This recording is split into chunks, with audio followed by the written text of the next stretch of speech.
they got a punch card with 20 punches on it, and that's all the investment decisions they got to make in their entire life, they would get very rich.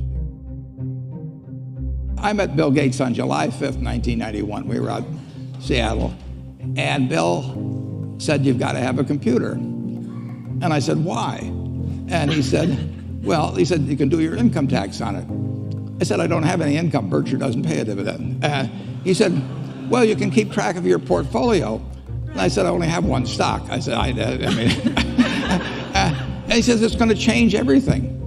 And I said, "Well, will it change whether people chew gum?" And he said, "Well, probably not." And I said, "Well, will it change what kind of gum they chew?" And I said, "Well, then I'll stick to chewing gum and you stick to computers, you know." I don't have to understand all kinds of business. There's all kinds of business I don't understand.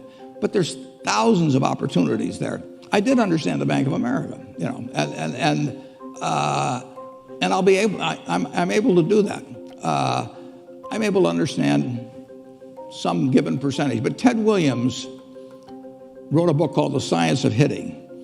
And in The Science of Hitting, he's got a diagram, shows him at the plate. And he's got the strike zone divided into 77 squares, each the size of a baseball. And he says, if I only swing at pitches in my sweet zone, which he shows there, and he has what his batting average would be, which is 400. If he had to swing at low outside pitches, but still in the strike zone, his average would be 230. He said the most important thing in hitting is waiting for the right pitch. Now, he was at a disadvantage because if the count was 0-2 or 1-2 or so on, even if that ball was down where he was only going to bat 230, he had to swing at it. In investing, there's no called strikes.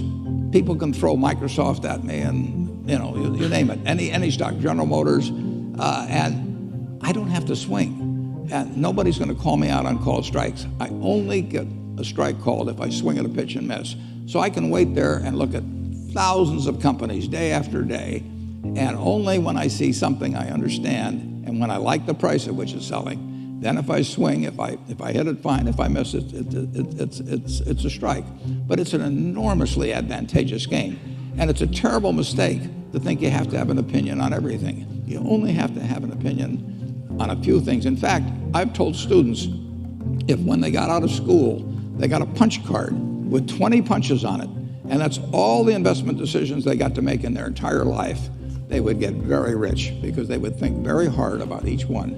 And you don't need 20 right decisions to get very rich. You know, 4 or 5 will probably do it over time. So I don't worry too much about the things I don't understand. If you understand some of these businesses that are coming along and can spot things on, if you can spot on Amazon, for example, I mean, it's a tremendous accomplishment what Jeff Bezos has done.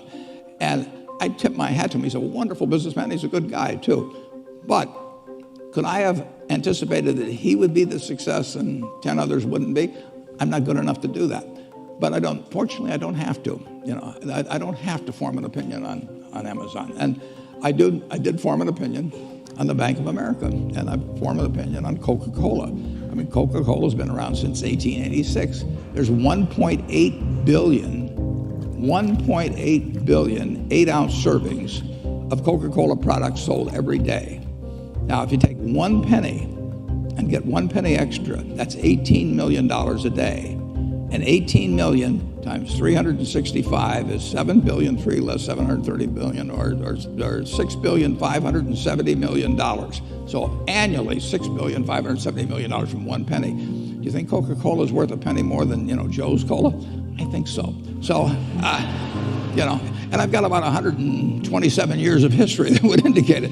So those are the kind of decisions I like to make. And you may have an entirely different field of expertise than I would have, and probably much more up to date in terms of the kind of businesses that we're seeing evolve. And you can get very rich if you just understand a few of them and understand their future.